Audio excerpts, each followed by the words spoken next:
We're going to start with a refrigerator straight on. For this figure, you're going to start at the trapezoid the same way you would with a table or chair.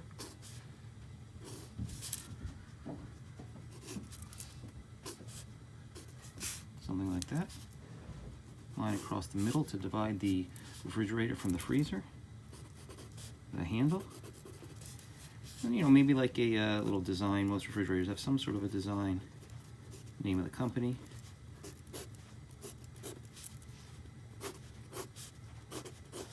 Loose hand trace this sucker.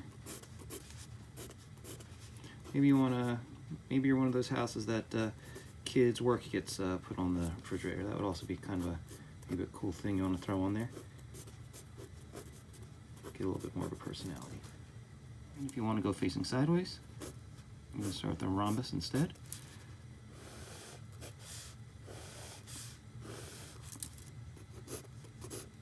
Right, same thing.